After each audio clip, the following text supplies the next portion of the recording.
Hello everyone, कैसे हैं आप सब।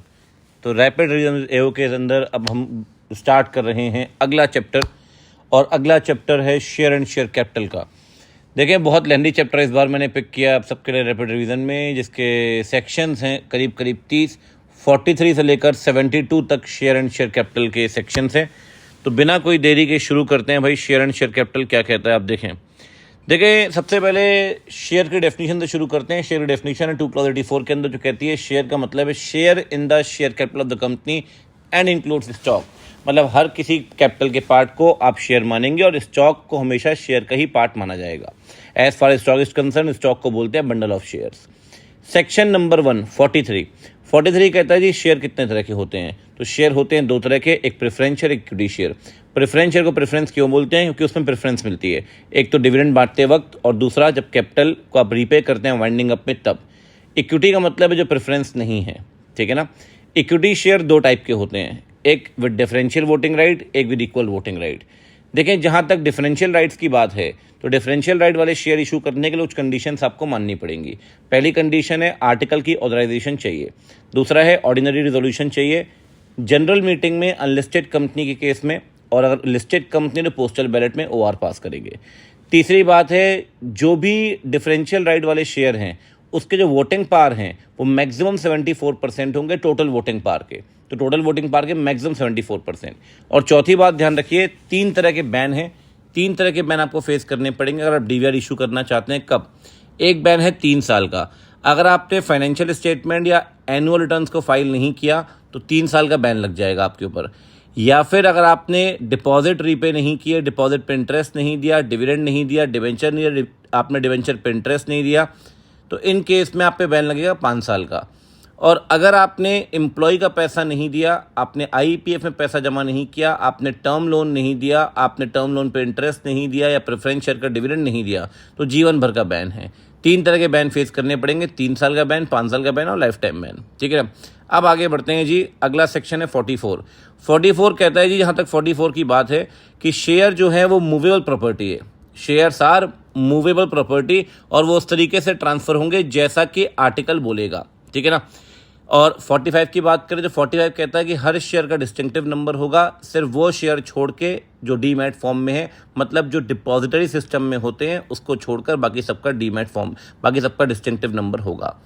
अब 46 पे आते हैं यार। 46 में 2 चीज़ें हैं, एक तो है शेयर सर्टिफिकेट, दूसरा है डुप्लीकेट शेयर सर्टिफिकेट। देखो भाई, शेयर सर्टिफिकेट कंपनी देगी फॉर्म नंबर SH1 में। किस में देगी? SH1 में। ध्यान रखना, अटेस्टेशन चाहिए डायरेक्टर सेक्रेटरी का, ठीक है ना।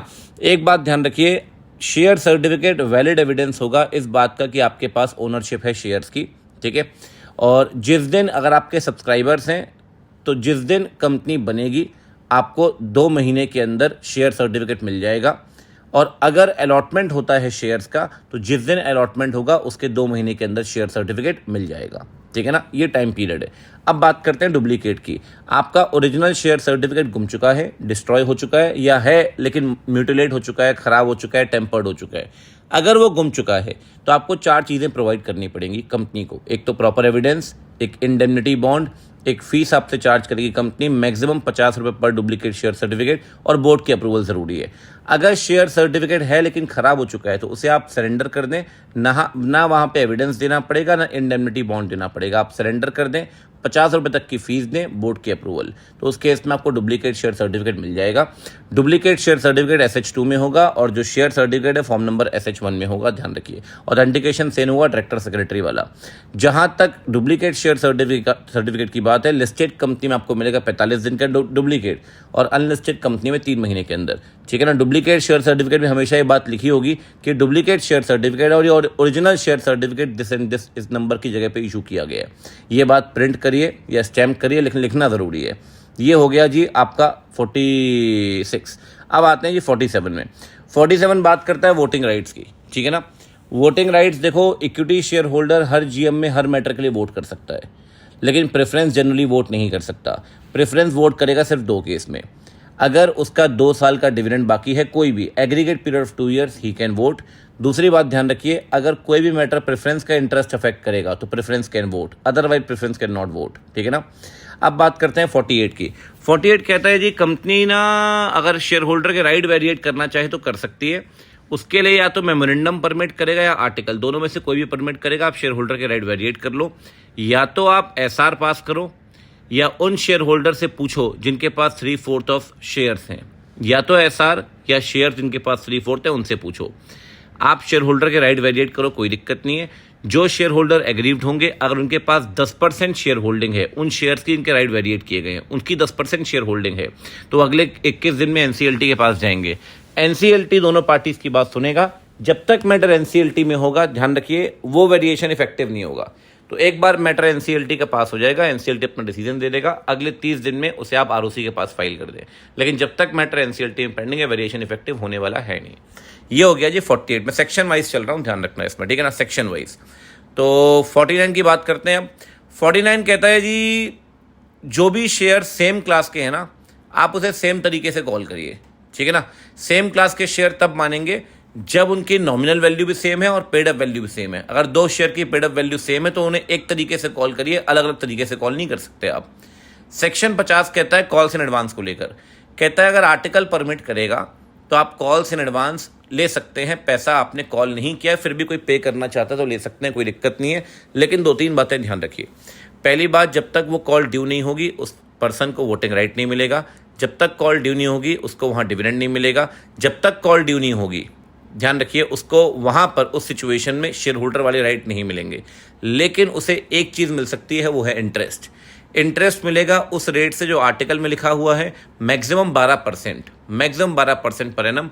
हालांकि जनरल मीटिंग में 12% का रेट भी बढ़ सकता है, अदरवाइज जो रेट आर्टिकल में लिखा है वो मैक्सिमम 12%, ठीक है ना।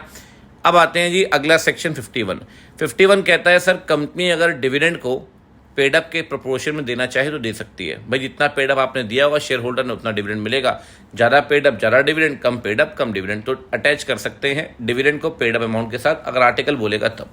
ये है सेक्शन 51। अब आगे बढ़ते हैं 52 के अंदर। 52 में पहली बात दी गई है जी, जो भी पैसा अगर आप प्रीमियम में शेयर इशू करते हैं तो प्रीमियम के बराबर जो भी पैसा है वो जाएगा सिक्योरिटीज़ प्रीमियम अकाउंट में। और सिक्योरिटीज़ प्रीमियम अकाउंट का पैसा 5 जगह इस्तेमाल होगा, 5 जगह। पहला है बोनस शेयर इशू करने में, ठीक है ना, फुली पेड, जो आपके पास शेयर्स हैं उसे बोनस शेयर आप इशू करेंगे। दूसरा आएगा जी सिक्योरिटीज़ प्रीमियम का पैसा इस्तेमाल होगा अगर आप प्रीलिमिनरी एक्सपेंसेस राइट ऑफ करना चाहते हैं उसमें। तीसरा है डिस्काउंट एक्सपेंस कमीशन, अगर शेयर के इशू पे आपने DEC डिस्काउंट एक्सपेंस कमीशन को राइट ऑफ करने में। चौथा है अगर डिबेंचर को या प्रेफरेंस शेयर को प्रीमियम में रिडीम करते हैं तो प्रीमियम के बराबर पैसा वहां से दे सकते हैं सिक्योरिटीज़ प्रीमियम से। और पांचवा है बायबैक। ये 5 जगह पैसा इस्तेमाल कर सकते हैं सिक्योरिटीज़ प्रीमियम से। अब आते हैं सेक्शन 53 में। 53 बात करता है डिस्काउंट की, कहता है sir company generally share discount पे नहीं दे सकती। अगर देती है 3 बातें होंगी, एक तो इशू वॉइड होगा, दूसरी बात आप इंटरेस्ट के साथ वो सारा पैसा जमा करिए जो आपने वहाँ पे डिस्काउंट के थ्रू लिया है, ठीक है ना। इंटरेस्ट लगेगा 12% पर एनम का। तीसरी बात, अगर आप डिस्काउंट पे इशू करते हैं तो आपको पेनल्टी भुगतनी पड़ेगी। पेनल्टी कितनी होगी? 5 लाख या जितना पैसा आपने रेस किया डिस्काउंट में इशू करके, विच एवर इज लोअर। तो 3 बातें हैं, वॉइड, रिफंड विद इंटरेस्ट और पेनल्टी। एक बात ध्यान रखिए, 2 केस में डिस्काउंट में इशू कर सकते हैं। अगर आप क्रेडिटर को इशू करना चाहते हैं as per any date restructuring scheme तो वो आप डिस्काउंट में इशू कर सकते हैं, कोई दिक्कत नहीं है। दूसरी बात, अगर आप स्वेट इक्विटी शेयर डिस्काउंट में देना चाहें तो दे सकते हैं, कोई दिक्कत नहीं है। ये हो गया जी 53। अब आगे बढ़ते हैं स्वेट इक्विटी शेयर का सेक्शन 54। ये क्या बोलता है सुनिए। 54 कहता है जी स्वेट इक्विटी शेयर वो शेयर हैं जो कंपनी देगी डायरेक्टर या एम्प्लॉय को, ठीक है ना। क्योंकि डायरेक्टर एम्प्लॉय ने कोई नो हाउ, कोई वैल्यू एडिशन, कोई IPR में राइट दिया होगा, या तो वो शेयर कंपनी देगी कंसिडरेशन अदर देन कैश में, या वो शेयर कंपनी देगी डिस्काउंट में। 2 लोगों को 2 सिचुएशन में दो कंसिडरेशन में, या तो डिस्काउंट या consideration other than cash, director या एम्प्लॉय। लेकिन स्वेट इक्विटी शेयर के लिए कंडीशंस बहुत सारी हैं। पहली कंडीशन है आर्टिकल की परमिशन ज़रूरी है स्वेट इक्विटी शेयर इशू करने के लिए। दूसरी, SR पास करना पड़ेगा। तीसरा, SR वैलिड होगा 12 महीने तक। अगर 12 महीने में आपने स्वेट इक्विटी शेयर इशू नहीं किया तो SR लैप्स हो जाएगा। चौथा, लिस्टेड कंपनी के केस में सेबी गाइडलाइन माननी पड़ेगी। पांचवा है बच्चे कि मैक्सिमम जो स्वेट इक्विटी शेयर इशू कर सकते हैं आप, मैक्सिमम वो है 15% और 5 crore. 15% of paid up equity share capital और 5 crore whichever is higher, इतना ही इशू कर सकते हैं। अगर पुराना और नया मिला लें तो 25% की मैक्सिमम लिमिट है। नए वाले के लिए 15, पुराना नया मिलाकर 25। स्टार्टअप कंपनी शुरुआती 10 सालों में 50% की लिमिट है, ध्यान रखिए, ठीक है ना। साथ में जो भी शेयर्स आप दे रहे हैं उनका वैल्यूएशन और जो आईपीआर आपको एम्प्लॉय से मिला, आईपीआर इंटेलेक्चुअल प्रॉपर्टी राइट्स जो आपको मिले हैं उसका वैल्यूएशन, दोनों का वैल्यूएशन करेंगे रजिस्टर्ड वैल्यूअर। और आखिरी बात है जी, लॉक इन पीरियड होगा कम से कम 3 साल का, 3 साल से पहले वो शेयर बिक नहीं सकते। एक बात जरूर ध्यान रखिए, जब आप एम्प्लॉय की बात करेंगे तो एम्प्लॉय होगा परमानेंट एम्प्लॉय, या तो कंपनी का होगा या सब्सिडरी का होगा या होल्डिंग का होगा, या तो इंडिया में काम कर रहा होगा या इंडिया से बाहर, सब्सिडरी कंपनी या इंडिया में होगी या इंडिया से बाहर, कोई फर्क नहीं पड़ता। डायरेक्टर जो आपका होगा वो कंपनी का भी हो सकता है, सब्सिडरी का भी हो सकता है, होल्डिंग का भी हो सकता है। डायरेक्टर होल टाइम हो या ना हो कोई फर्क नहीं पड़ता, ठीक है ना। ये है 54। अब आते हैं 55 में। 55 को मैंने 2 पार्ट में बांट रखा है, एक है इशू, एक है रिडम्पशन। इशू के लिए 4 कंडीशन है, ध्यान रखिए। एक तो आर्टिकल की परमिशन जरूरी है, दूसरा शेयर हमेशा रिडीमेबल होंगे प्रेफरेंस वाले, मैक्सिमम रिडम्पशन पीरियड होगा 20 साल का। इंफ्रा प्रोजेक्ट्स में, इंफ्रा कंपनी में 30 साल तक जा सकता है, लेकिन वहां पर एनुअल रिडम्पशन की कंडीशन होगी कि 20 साल के बाद कुछ तो एनुअली रिडीम होगा ही होगा। अगर 30 साल करते हैं तो हर साल 21वें साल से 10% होना शुरू हो जाएगा, 21वें साल 10, फिर 22वें साल 10, और ये चलता रहेगा 30 साल तक। मनी बैक जरूरी है 20 साल के बाद। और चौथी कंडीशन है जी कि शेयर्स जो होंगे प्रेफरेंस शेयर वो फुली पेड अप होंगे। तो आर्टिकल, रिडीमेबल, 20 और 30 और फुली पेड अप। अच्छा, रिडेम्पशन की जहां तक बात है, ध्यान रखिए, अगर 100 रुपए का प्रेफरेंस शेयर आप 120 में रिडीम करते हैं तो 100 रुपए कहां से देंगे? जो पार वैल्यू का पैसा है, या तो प्रॉफिट से या फ्रेश इशू की प्रोसीड से। लेकिन जो 20 रुपए प्रीमियम का है वो कहां से दोगे? वो दे सकते हैं प्रॉफिट से या सिक्योरिटी प्रीमियम से। तो वहां प्रॉफिट या प्रोसीड्स ऑफ फ्रेश इशू, यहां प्रॉफिट या सिक्योरिटी प्रीमियम, दोनों ही केस में प्रॉफिट तो इस्तेमाल हो ही रहा है। अगर आप देखें तो प्रॉफिट अगर इस्तेमाल होता है तो ध्यान रखिए प्रेफरेंस शेयर के रिडम्पशन में, तो जितने के प्रेफरेंस शेयर आपने रिडीम किए हैं उसकी नॉमिनल वैल्यू के बराबर पैसा, नॉमिनल वैल्यू के बराबर पैसा आपको CRR में ट्रांसफर करना पड़ेगा। और CRR में जो पैसा रखा है वो सिर्फ बोनस शेयर इशू करने के काम आएगा और कहीं भी काम नहीं आने वाला, ध्यान रखना उसे आप, ठीक है ना। चलिए अब आगे बढ़ते हैं जी। अगली बात, एक बात ध्यान रखिए, प्रेफरेंस शेयर में अगर preference share due for redemption है लेकिन कंपनी के पास पैसा नहीं है, कंपनी कहती है जी आप नए शेयर ले लो। सर ये तो गलत है ना। एक प्रेफरेंस शेयर आपके पास आया, आप कह रहे हो नहीं जी मेरे पास तो पैसे नहीं है, 20 साल और वो पर्सन आपके पास आया, आपने मना कर दिया। तो उस केस में अगर आप नए प्रेफरेंस शेयर इशू करते हैं तो उन प्रेफरेंस शेयर होल्डर से पूछ लो जिनके पास 3/4 ऑफ सच शेयर्स हैं जो ड्यू फॉर रिडेम्पशन है, उनसे आप पूछ लो इनके पास 3/4 ऑफ शेयर्स हैं, प्लस NCLT से पूछिए। NCLT आपको परमिट करेगा, लेकिन NCLT बोलेगा डिसेंटिंग शेयर होल्डर को एग्जिट रूट दीजिए, जो प्रेफरेंस शेयर होल्डर नाराज है उनका पैसा तुरंत वापस करिए। इन 2 लोगों से पूछकर आप नए शेयर को इशू कर सकते हैं। जैसे नए शेयर इशू होंगे पुराने ऑटोमेटिकली रिडीम हो जाएंगे। ये हो गया जी सेक्शन 55। मैं भी सेक्शन वाइज चल रहा हूँ, ध्यान रखिए, सेक्शन वाइज, ठीक है। हालांकि मेरे सेग्रीगेशन से मेरी बुक में मैंने 6 पार्ट में बांट रखा है अलग अलग सेक्शंस के हिसाब से, लेकिन अब मैं सेक्शन वाइज में चल रहा हूँ। अब बात करते हैं आगे सेक्शन 56 की, 56 की। 56 है जी ट्रांसफर को लेकर। देखो अगर आपको शेयर फिजिकली ट्रांसफर करने हैं तो आपको ट्रांसफर डीड बनानी पड़ेगी, ठीक है ना। ट्रांसफर डीड आप बनाइए, उसे हम इंस्ट्रूमेंट ऑफ ट्रांसफर भी कहते हैं। इंस्ट्रूमेंट ऑफ ट्रांसफर को आप शेयर सर्टिफिकेट के साथ लगाकर कंपनी के पास भेजिए। जिस दिन आपने इंस्ट्रूमेंट बनाया हुआ उसके 60 दिन के अंदर कंपनी के पास भेजिए। अगर आपके पास शेयर सर्टिफिकेट नहीं है तो लेटर ऑफ अलॉटमेंट के साथ भेजिए। आप भेजिए, कंपनी ट्रांसफरर का नाम हटाएगी, ट्रांसफरर का शेयर सर्टिफिकेट कैंसिल करेगी, ट्रांसफरी का नाम रजिस्टर ऑफ मेंबर में लिखेगी, ट्रांसफरी को नया शेयर सर्टिफिकेट देगी। ये सब कुछ कंपनी करेगी 1 महीने के अंदर। नया शेयर सर्टिफिकेट ट्रांसफरी को 1 महीने के अंदर मिल जाना चाहिए।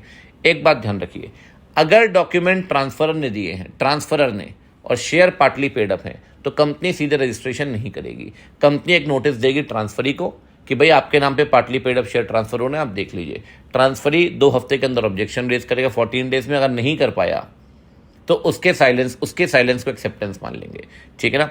अब आगे बढ़ते हैं जी।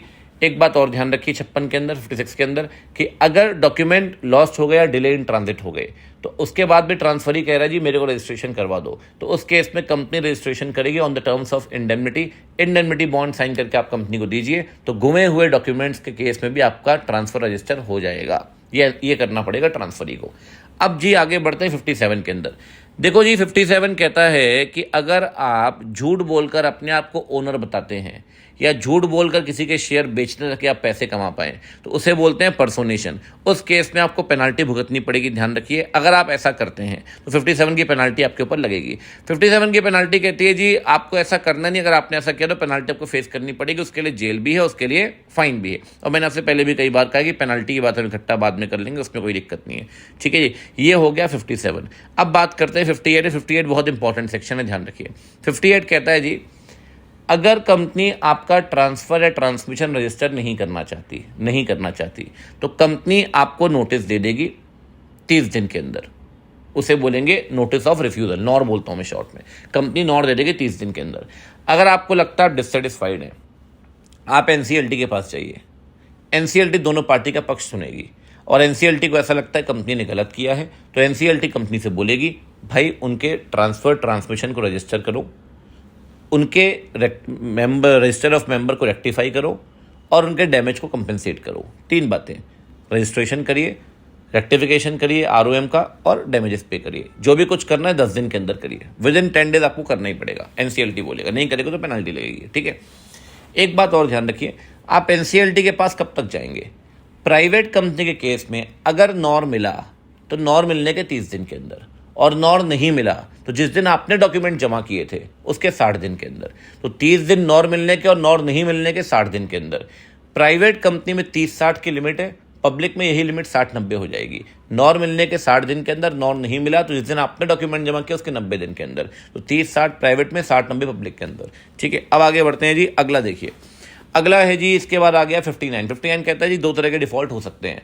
एक डिफ़ॉल्ट, सुनना, डिफ़ॉल्ट नंबर 1 मेरे हिसाब से, अगर कंपनी ने बिना किसी वैलिड रीज़न के नाम लिख दिया या नाम हटा दिया रजिस्टर ऑफ मेंबर से, या कंपनी नाम लिखने में देरी कर रही है, नाम हटाने में देरी कर रही है रजिस्टर ऑफ मेंबर में, बिना किसी वैलिड रीज़न के नाम लिखा है, नाम हटाया, नाम लिखने में देरी है, नाम हटाने में देरी कर रही है, तो आप एनसीएलटी के पास जाइए। और अगर आप इंडिया से बाहर रहते हो तो कंपीटेंट कोर्ट जिसको ऑथराइज किया गया उसके पास चले जाइए। ये है डिफ़ॉल्ट नंबर 1।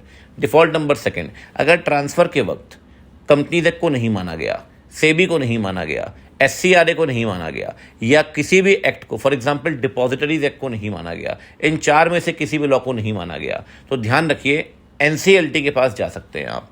वहाँ NCLT competent court outside India, default number 2 में सिर्फ एनसीएलटी। कौन जा सकता है? कंपनी भी जा सकती है, एग्री पर्सन भी जा सकता है, डिपॉजिटरी भी जा सकता है और सेबी भी जा सकता है। देखो, मैटर एनसीएलटी के पास जाएगा दोनों ही केस में, डिफ़ॉल्ट नंबर 1 और डिफ़ॉल्ट नंबर 2, और एनसीएलटी अपना डिसीजन देगा। जो भी डिसीजन देगा 10 दिन के अंदर आपको मानना पड़ेगा। 59 की ये कहानी है, ठीक है जी। अब आगे बढ़ते हैं। 60 आपको पढ़ना नहीं है, सिलेबस हटा दिया गया। 61 की बात करते हैं जी। 61 क्या कहता है? देखिए, 61 कहता है जी कंपनी का ऑल्ट्रेशन कर सकते हैं 6 तरीके से। अब 6 तरीके कौन कौन से हैं जी? या तो नए शेयर को इशू करके, या तो जो शेयर्स किसी ने नहीं लिए उसे कैंसिल करके, या तो शेयर्स को स्टॉक में कन्वर्ट करके, या स्टॉक को शेयर्स में रिकन्वर्ट करके, ठीक है ना, या तो बड़े अमाउंट के शेयर को छोटे अमाउंट में सब डिवाइड करके, या छोटे अमाउंट के शेयर को बड़े अमाउंट में कंसोलिडेट करके। 6 तरीके से ऑल्ट्रेशन हो सकता है। अगर आपको ऑल्ट्रेशन करना है 4 कंडीशन माननी पड़ेंगी। एक तो आर्टिकल की चाहिए परमिशन, दूसरा चाहिए मेमोरेंडम में चेंज, तीसरा चाहिए जनरल मीटिंग में मेंबर की अप्रूवल OR, और चौथा आपको 64 के अंदर फॉर्म नंबर SS7 में आरओसी के पास फाइलिंग करनी पड़ेगी विद इन 30 डेज। तो ऑल्ट्रेशन 61 में होगा लेकिन फाइलिंग 64 के अंदर होगी SS7 में, ठीक है। ये है ऑल्ट्रेशन का सेक्शन 61। अब आगे बढ़ते हैं, बात करते हैं 62 की। 62 कहता है जी आप तरह तरह के भांति तरीके से शेयर इशू कर सकते हैं, जिसमें पहला तरीका है राइट शेयर। ध्यान रखना है इस केस में, अगर आप राइट शेयर इशू करना चाहते हो, राइट शेयर देंगे एग्जिस्टिंग शेयर होल्डर को। ध्यान रखिए, एग्जिस्टिंग शेयर होल्डर को आप राइट शेयर देंगे, उसे देंगे लेटर के थ्रू, नोटिस के थ्रू। वो नोटिस उसको डिस्पैच करेंगे लेटर ऑफर ओपन होने के 3 दिन पहले। वो लेटर, वो नोटिस 3 दिन पहले डिस्पैच हो जाना चाहिए ऑफर ओपन होने के। एग्जिस्टिंग शेयर होल्डर को आपने ऑफर दे दिया, उसके पास पहला ऑप्शन है वो सब्सक्राइब कर सकता है। टाइम लिमिट के अंदर जो टाइम लिमिट आपने दी होगी वो टाइम लिमिट होगी 15 से 30 दिन की। 15 से 30 दिन। प्राइवेट कंपनी में अगर 90% मेंबर एग्री करेंगे तो टाइम लिमिट कम भी हो सकती है, अदरवाइज 15 से 30 दिन की लिमिट है। दूसरा ऑप्शन उसके पास ये है कि वो अगर खुद नहीं सब्सक्राइब करना चाहता तो किसी और को ट्रांसफर कर सकता है। ध्यान रखिए, जिसको ट्रांसफर करेगा उसे मेंबर होना जरूरी नहीं है, उसे कहते हैं राइट ऑफ रिनाउंसिएशन, या हम कहते हैं उसने राइट को रिनाउंस कर दिया, ठीक है ना। जिसको आपने दिया है राइट वो किसी और को नहीं दे पाएगा, मतलब मेंबर किसी और को दे सकता है लेकिन वो पर्सन किसी और को आगे नहीं दे सकता। ध्यान रखिए, ठीक है ना, ये है राइट की बात। अब बात करते हैं जी सेकंड, ईसॉप की। देखो, ईसॉप में बहुत कुछ नहीं करना बच्चे। ईसॉप के अंदर ध्यान रखिए, ईसॉप में एक तो आपको पास करना है एसआर पब्लिक कंपनी में, और अगर कंपनी हुई आपकी प्राइवेट कंपनी तो OR पास होगा। साथ में ईसॉप में एक रजिस्टर मेंटेन होगा फॉर्म नंबर SH6 में, या तो वो RO मेंटेन करेंगे या बोर्ड जहां कहीं और चाहेगा तो वहां पे जो भी एंट्रीज होंगी वो एंट्रीज को ऑथेंटिकेट करेगा CS या पर्सन ऑथराइज्ड। CS या पर्सन ऑथराइज ऑथेंटिकेट करेगा, ठीक है, ईसॉप के केस में। स्वेट इक्विटी शेयर भी 62 में दिया गया, लेकिन वहाँ 2 ही कंडीशंस हैं, एक तो SR और दूसरी कंडीशन रजिस्टर्ड वैल्यूअर का रजिस्टर्ड वैल्यूअर वैल्यूएशन करेगा, वो ज़रूरी है। अब आता है प्रेफरेंशियल अलॉटमेंट। प्रेफरेंशियल अलॉटमेंट कहता है जी 5 कंडीशन पूरी करनी पड़ेंगी आपको 62 के अंदर। एक तो आर्टिकल की परमिशन, दूसरा SR पास करना पड़ेगा, तीसरा SR वैलिड होगा 12 महीने तक, चौथा अगर आपने 12 महीने तक नहीं किया तो SR लैप्स हो जाएगा, और 5वीं कंडीशन है वैल्यूएशन ज़रूरी है सर, रजिस्टर्ड वैल्यूअर यहाँ भी वैल्यूएशन करेगा, ध्यान रखिए, ठीक है ना। ये हो गया जी प्रेफरेंशियल अलॉटमेंट। 62 में एक आखिरी बात बाकी है कि अगर आपने गवर्नमेंट के पैसे नहीं दिए, गवर्नमेंट का लोन नहीं चुकाया, गवर्नमेंट के डिबेंचर आपने रिडीम नहीं किए, तो गवर्नमेंट आपके डेट को जो आपने गवर्नमेंट को देनी थी उसको शेयर्स में कन्वर्ट कर देगी सर। अगर आप दुखी हैं, अगले 60 डेज में NCLT के पास जाइए, NCLT अपना डिसीजन देगा, या तो गवर्नमेंट के ऑर्डर को कंफर्म कर देगा, रिजेक्ट कर देगा। अगर गवर्नमेंट के ऑर्डर को उसने कंफर्म कर दिया तो कन्वर्जन इफेक्टिव हो जाएगा, वो लोन किस में कन्वर्ट हो जाएगा, शेयर्स में। एक बात ध्यान रखिए, अगर वो पेड अप कैपिटल तो ऑब्वियस सी बातें बढ़ जाएगी। अगर पेड अप कैपिटल बढ़ गई तो ऑथराइज से भी ऊपर चली गई तो फिर आपको ऑथराइज कैपिटल भी बढ़ानी पड़ेगी। For example, paid up capital 100 crore की है, लोन 60 करोड़ का, तो अब पेड अप हो गई ना 160 करोड़, लेकिन ऑथराइज कैपिटल 150 करोड़ ही थी, तो ऑथराइज को भी बढ़ाना पड़ेगा, 160 करोड़ तक लेके जाना पड़ेगा, ठीक है ना। ये हो गया जी 62। अब बात करते हैं 63 बोनस शेयर की। बोनस शेयर क्या कहता है जी? बोनस शेयर कहता है जी आपको बोनस शेयर इशू करना, तो आप कहां से इशू कर सकते हैं? बोनस शेयर आप इशू कर सकते हैं बच्चे 3 जगह से, एक तो फ्री रिजर्व, एक सिक्योरिटी प्रीमियम, एक CRR से, ठीक है ना। बोनस शेयर इशू करने के लिए कंडीशन ध्यान रखिए। पहली बात तो बोनस शेयर के लिए आर्टिकल की परमिशन जरूरी है, BR पास करना पड़ेगा, OR पास करना पड़ेगा, डिफॉल्ट नहीं किया होगा आपने, ना तो डिपॉजिट को लेकर, ना डेट सिक्योरिटीज़ को लेकर, ना एम्प्लॉय के पैसे को लेकर, किसी को भी लेकर आपने डिफॉल्ट किया तो बोनस शेयर इशू नहीं कर सकते। साथ में अगर शेयर आपके पार्टली पेड अप है तो फुली पेड अप में कन्वर्ट करना पड़ेगा, तभी बोनस शेयर आप इशू कर पाएंगे, ठीक है ना। ये हो गया जी 63। अब बात करते हैं 64 के। 64 तो यार सब्सिडरी सेक्शन है, कहता है 55 के अंदर प्रेफरेंस शेयर रिडीम करो, या 61 के अंदर कैपिटल को ऑल्ट्रेशन करो, या 62 के अंदर गवर्नमेंट आपके लोन को शेयर्स में कन्वर्ट करे। फाइलिंग 64 में ही होगी, 30 दिन के अंदर ROC के पास SH7 में, ठीक है ना जी। अब बात करते हैं 65 की। 65 भी हट चुका है, ठीक है, वो रिजर्व कैपिटल का सेक्शन था। 60 जो था पब्लिकेशन ऑफ कैपिटल का सेक्शन था, ठीक है। अब बात करते हैं 66 की। 66 कहता है जी अगर आपको रिडक्शन करना है तो रिडक्शन करने के कुछ कंडीशंस आपको माननी पड़ेंगी। अगेन आर्टिकल की चाहिए ऑथराइजेशन, ध्यान रखना रिडक्शन करने के लिए SR पास करना पड़ेगा, नोटिस देना पड़ेगा CG ROC क्रेडिटर SEBI को, वो ऑब्जेक्शन रेज कर सकते हैं 3 महीने के अंदर, नो ऑब्जेक्शन डीम्ड अप्रूवल, ठीक है ना। साथ में NCLT को एप्लीकेशन देनी पड़ेगी, NCLT अप्रूवल आपको देगा। NCLT आपको तभी अप्रूवल देगा बच्चे जब आप 3 कंडीशन पूरी करेंगे। पहली कंडीशन है NCLT बोलेगा क्रेडिटर का इंटरेस्ट सिक्योर करो, दूसरी बात है प्रॉपर अकाउंटिंग ट्रीटमेंट करिए एज पर द AS, और तीसरा है इस बारे में ऑडिटर ने सर्टिफिकेट दिया होगा। ये 3 कंडीशन आप पूरी करिए, NCLT आपको अप्रूवल दे देगा, कोई दिक्कत नहीं है। NCLT के अप्रूवल मिले, जैसे वो बोलेगा वैसे पब्लिश करिए, नहीं करते तो पहले पेनाल्टी थी, अब नहीं है। साथ में NCLT के अप्रूवल को ROC के पास फाइल करिए 30 दिन के अंदर, ROC देगा आपको सर्टिफिकेट, वो सर्टिफिकेट इस बात का कॉन्क्लूसिव एविडेंस है कि सर्टिफिकेट वो रजिस्ट्रेशन हो चुका है, अब कहीं कोई दिक्कत नहीं है। 2 बातें और ध्यान रखिए, अगर आपने डिपॉजिट रीपे नहीं किए या डिपॉजिट का इंटरेस्ट पे नहीं किया तो आप रिडक्शन नहीं कर सकते। और एक आखिरी बात, अगर आपने रिडक्शन के वक्त कोई भी गलत जानकारी दी, क्रेडिटर का नाम छुपाया, उसके अमाउंट ऑफ डेट गलत बताई, उसका नेचर ऑफ डेट आपने गलत बताया, तो उस केस में आप लायबल होंगे अंडर सेक्शन 447, ठीक है ना। ये हो गया जी 66। अब आगे बात करते हैं 67 की। 67 कहता है सर कोई भी जनरल रूल, कोई भी कंपनी खुद के शेयर नहीं खरीद सकती, और पब्लिक कंपनी ना किसी को फाइनेंशियल असिस्टेंस दे पाएगी, ना लोन दे पाएगी, ना गारंटी दे पाएगी भाई हमसे लोन ले लो और हमारे शेयर्स ही खरीद लो, ये अलाउड नहीं है सर। ना आप खुद शेयर्स खरीद पाएंगे, ना किसी को लोन दे सकते हैं, ना किसी को गारंटी दे सकते हैं शेयर्स खरीदने के लिए। लेकिन इसके 3 एक्सेप्शंस हैं। पहला एक्सेप्शन है banking company ordinary course of business में लोन देती है तो वो अलाउड है, वो लोन लेकर आप कुछ भी करिए, उसमें कोई दिक्कत नहीं है। दूसरा, अगर कंपनी ने ट्रस्टी को पैसे दिए और कहते हैं एम्प्लॉय के भले के लिए शेयर खरीद ले, और आपने ट्रस्टी को पैसे दिए SR पास करके, और ट्रस्टी अगर एम्प्लॉय के बेनिफिट के लिए शेयर्स खरीदता है, वो शेयर फुली पेड अप होंगे, कंपनी के होंगे या होल्डिंग कंपनी के, तो कहीं कोई दिक्कत नहीं है। और तीसरा एक्सेप्शन है, अगर कंपनी एम्प्लॉय को पैसे नहीं लोन देती है, कितने का लोन? उसकी मैक्सिमम 6 महीने की सैलरी के बराबर। अगर आपने लोन दिया मैक्सिमम 6 महीने की सैलरी के बराबर एम्प्लॉय को, वो एम्प्लॉय डायरेक्टर के एमपी नहीं होना चाहिए। अगर वो एम्प्लॉय कंपनी के फुली पेड अप शेयर खरीदता है कंपनी की या होल्डिंग कंपनी के, तो कहीं कोई दिक्कत नहीं है। ये हो गया जी 67। अब आगे बढ़ते हैं 68 महारती सेक्शन आपके सामने है बायबैक का। बायबैक का सेक्शन क्या कहता है जी? बायबैक का सेक्शन कहता है कि बायबैक कर सकते हैं 3 जगह से, एक तो फ्री रिजर्व, एक सिक्योरिटीज प्रीमियम, एक proceeds of fresh issue. Proceeds of fresh issue. दूसरा आर्टिकल की चाहिए परमिशन, एसआर पास करना पड़ेगा। मैक्सिमम बायबैक है 25%। 25% of paid up equity capital plus free reserve का मैक्सिमम परसेंटेज है बायबैक का 25%। लेकिन अगर बायबैक 10% तक है तो बीआर से काम चल जाएगा, एसआर पास करने की जरूरत नहीं है। बायबैक के बाद मैक्सिमम डेट इक्विटी रेशियो 2:1 हो सकता है, उससे ऊपर नहीं हो सकता। और बायबैक हमेशा फुली पेड अप शेयर का ही होगा, ध्यान रखिए। लिस्टेड कंपनी में सेबी गाइडलाइन माननी पड़ेगी आपको। एक बात और ध्यान रखिए, अगले एक बार बायबैक कर लेते हो, अगले 1 साल तक कोई भी बायबैक नहीं होगा। बायबैक कर लिया तो नया बायबैक 1 साल तक नहीं आएगा। एक बात और ध्यान रखना बच्चा पार्टी, जिस दिन बायबैक करोगे जो फिजिकल शेयर्स होंगे उसे एक्सटिंग्विश करना पड़ेगा 7 डेज के अंदर। बायबैक हुआ 7 डेज के अंदर एक्सटिंग्विश कर दो। साथ में आपको 3 जगह पे 6 बातें बतानी पड़ेंगी, एक तो एक्सप्लेनेटरी स्टेटमेंट, एक रजिस्टर ऑफ बायबैक, एक रिटर्न के अंदर। सर जब आप रेजोल्यूशन पास करोगे, नोटिस भेजोगे मेंबर को, उसमें एक्सप्लेनेटरी स्टेटमेंट आएगा, उसमें 6 बातें बताइए। कितने शेयर कर रहे हो बायबैक, किससे कर रहे हो बायबैक, क्यों कर रहे हो बायबैक, पैसा कितना इस्तेमाल होगा, कब शुरू होगा बायबैक, कब खत्म होगा बायबैक। ये 6 बातें आप बताइए। एक्सप्लेनेटरी स्टेटमेंट जो जीएम के नोटिस में ऐड होगा, यही 6 बातें रजिस्टर ऑफ बायबैक में आपको बतानी है, जो रजिस्टर मेंटेन होगा SH10 में।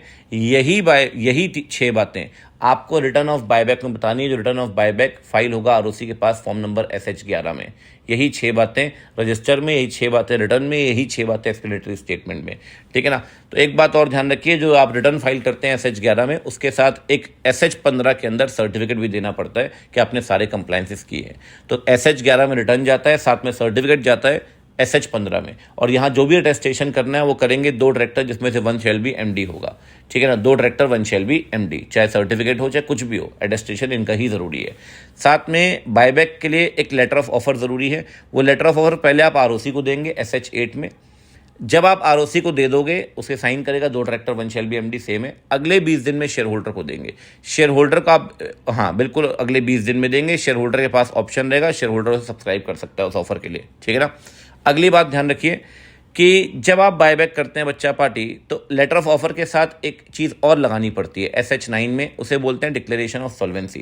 कंपनी ये कहती है, डायरेक्टर ये कहते हैं हमने पूरी इंक्वायरी कर ली कंपनी के अफेयर्स और कंपनी इंसॉल्वेंट नहीं होगी अगले 1 साल में, हम इस बात की गारंटी देते हैं। तो ये जाएगा SH9 में, ये लगेगा लेटर ऑफ ऑफर के साथ। लेटर ऑफ ऑफर जाएगा SH8 में, जैसे सर्टिफिकेट क्या था SH15 में, अलॉन्ग विथ रिटर्न SH11 में रिटर्न था, ठीक है ना जी।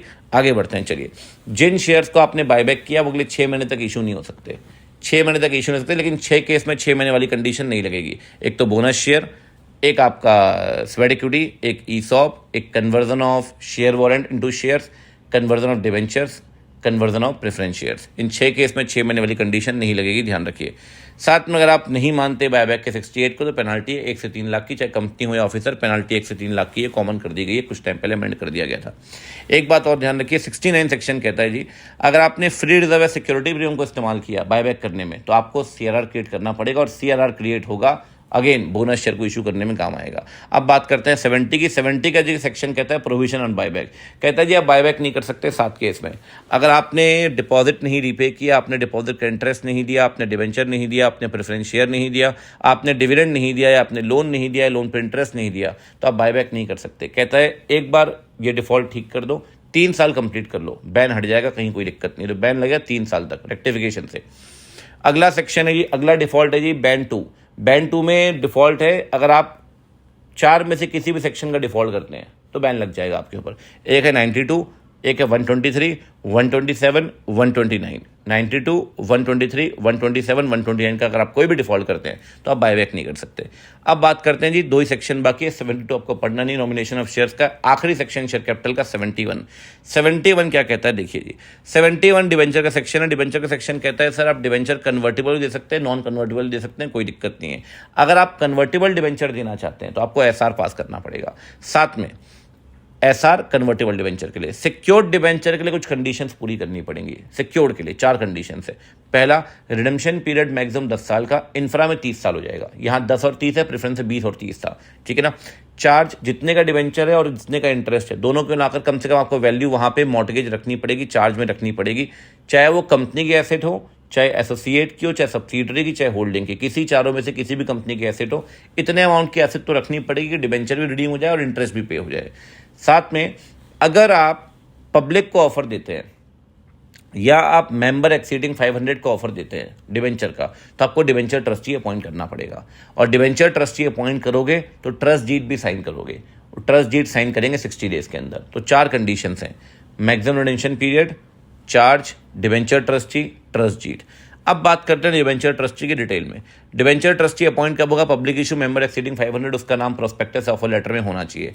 अच्छा, कुछ लोग ना डिवेंचर ट्रस्टी नहीं बन सकते, जैसे कि बेनिफिशियल ओनर जिसने लोन लिया है वो, जिसके लिए कंपनी ने गारंटी दी है वो, प्रमोटर डायरेक्टर के एमपी ऑफिसर या उनका प्रमोटर डायरेक्टर के एमपी का रिलेटिव, या जिसका पिक्यूनरी रिलेशनशिप होगा। कितने का होगा भाई? 2% ऑफ टोटल इनकम या 50 लाख विच एवरेज लोअर, या तो इस साल में या पिछले 2 साल में, करेंट ईयर और इमीडिएटली प्रीसीडिंग 2 फाइनेंशियल ईयर्स। एक बात ध्यान रखिए, अगर कोई भी वैकेंसी आती है डिवेंचर ट्रस्टी की पोजीशन में तो बोर्ड ही फिल करेगा, लेकिन अगर उसने रिजाइन किया है तो बेटा फिर एक बात ध्यान रखना, मेजोरिटी ऑफ डिवेंचर होल्डर ही नया डिवेंचर ट्रस्टी लाएंगे अगर पिछला रिजाइन करके गया है तब। अगर आपको डिवेंचर ट्रस्टी को हटाना है तो कम से कम उन डिवेंचर होल्डर से पूछना पड़ेगा जिनके पास 3/4 इन वैल्यू ऑफ डिवेंचर्स हैं। अगर वो एग्री करते हैं तो आप किसी भी डिवेंचर ट्रस्टी को हटा सकते हैं। एक बात और ध्यान रखिए, डिवेंचर ट्रस्टी का रोल क्या है। डिवेंचर ट्रस्टी के सर कई सारे काम हैं। एक तो वो ऑफर लेटर के कंटेंट चेक करेगा ट्रस्ट डीड कंपनी के इंटरेस्ट के अगेंस्ट तो नहीं है, पीरियोडिकल स्टेटस चेक करेगा, डिवेंचर होल्डर अगर कोई डिफॉल्ट किया है तो वो बताएगा, कंप्लायंस चेक करेगा टर्म्स ऑफ इशू का, ये देखेगा क्या एसेट्स काफ़ी हैं पे करने के लिए, और जब डिवेंचर होल्डर की मीटिंग करवाने डिवेंचर ट्रस्टी ही करवाएगा। और एक बात ध्यान रखिए, नॉमिनी डायरेक्टर अपॉइंट करेगा 3 केस में। अगर कंपनी ने 2 डिफॉल्ट किए इंटरेस्ट पे करने में, या कंपनी ने डिफ़ॉल्ट किया है रिडेम्पशन करने में, या कंपनी ने डिफ़ॉल्ट किया है सिक्योरिटी क्रिएट करने में। 2 डिफ़ॉल्ट इंटरेस्ट में ज़रूरी है और 1 डिफ़ॉल्ट रिडेम्पशन में और 1 डिफ़ॉल्ट सिक्योरिटी क्रिएट करने में। तीनों में से कोई भी डिफ़ॉल्ट करिए, आप डिवेंचर ट्रस्टी को अपॉइंट करिए, कोई दिक्कत नहीं है सर, ठीक है ना। एक बात ध्यान रखिए, अगर कोई भी ट्रस्ट डीड में पेनाल्टी सेविंग क्लॉज है जो उसे पेनाल्टी से बचाता है, किसको? डिवेंचर ट्रस्टी को, तो सर वो क्लॉज वॉइड होगा। हालांकि डिवेंचर होल्डर जिनके पास 3/4 इन वैल्यू ऑफ डिवेंचर है, वो अगर उसे पेनाल्टी सेविंग क्लॉज डालते हैं कि भाई वो लायबल नहीं होगा, तो फिर वो लायबल नहीं होगा, फिर कोई दिक्कत नहीं है। एक बात और ध्यान रखिए, अगर एसेट्स काफ़ी नहीं है रीपे करने के लिए तो ट्रस्टी एनसीएलटी के पास जाएगा और बोलेगा सर इनके पास तो एसेट्स है ही नहीं, डिवेंचर रिडीम कहाँ से होंगे। एनसीएलटी इमीडिएट रिडेम्पशन का ऑर्डर पास करेगा, इमीडिएट रिडेम्पशन का। अब इसमें एक लास्ट पॉइंट है डीआरआर का। देखिए ये डीआरआर प्रॉफिट से ही क्रिएट होगा। जो पैसा डीआरआर में है वो सिर्फ डिवेंचर को रिडीम करने के काम आएगा। तो पैसा जमा कहाँ पे रहेगा? वो पैसा जमा रहेगा स्केड्यूल्ड बैंक में या सेंट्रल या स्टेट गवर्नमेंट की कोई भी अनइनकम्बर्ड सिक्योरिटी में। अनइनकम्बर्ड का मतलब होता है विदाउट प्लेज, विदाउट मॉर्गेज, या अनइनकम्बर्ड ट्रस्ट सिक्योरिटीज़ में। तीनों में से कहीं भी जमा कर सकते हैं, कोई दिक्कत नहीं है। देखो डीआरआर अब क्रिएट करना ज़रूरी नहीं है, ना तो all India financial institution banking company में ज़रूरी है, ना लिस्टेड कंपनी जो एनबीएफसी हाउसिंग फाइनेंस है ना उसमें ज़रूरी है, ना अदर लिस्टेड में ज़रूरी है, ना NBFC housing finance company unlisted में ज़रूरी है। सिर्फ एक कंपनी में ज़रूरी है और वो है unlisted other than NBFC housing finance company, unlisted other than NBFC housing finance company. यहाँ 10% के साथ डीआरआर बनेगा। साथ में जितने भी डिवेंचर मैच्योर होने हैं साल में, उसके 15% के बराबर पैसा 30 अप्रैल तक जमा हो जाना चाहिए। जितने भी डिवेंचर मैच्योर होने हैं 15% के बराबर पैसा 30 अप्रैल तक जमा हो जाना चाहिए डीआरआर के अंदर। ये है आपका रैपिड रिवीजन, सबसे लेंदी चैप्टर है पूरे कंपनीज एक्ट का, ठीक है ना। 30 सेक्शन मैंने कवर कर दिया इसके अंदर। उम्मीद करता हूँ आपको मज़ेदार लगा होगा, ठीक है ना। लाइक करें, शेयर करें ताकि मैक्सिमम बच्चों को बेनिफिट पहुँच जाए। आपसे मिलेंगे अगले सेशन के अंदर, तब तक अपना ख्याल रखें, सुरक्षित रहें। Bye bye, take care, see you.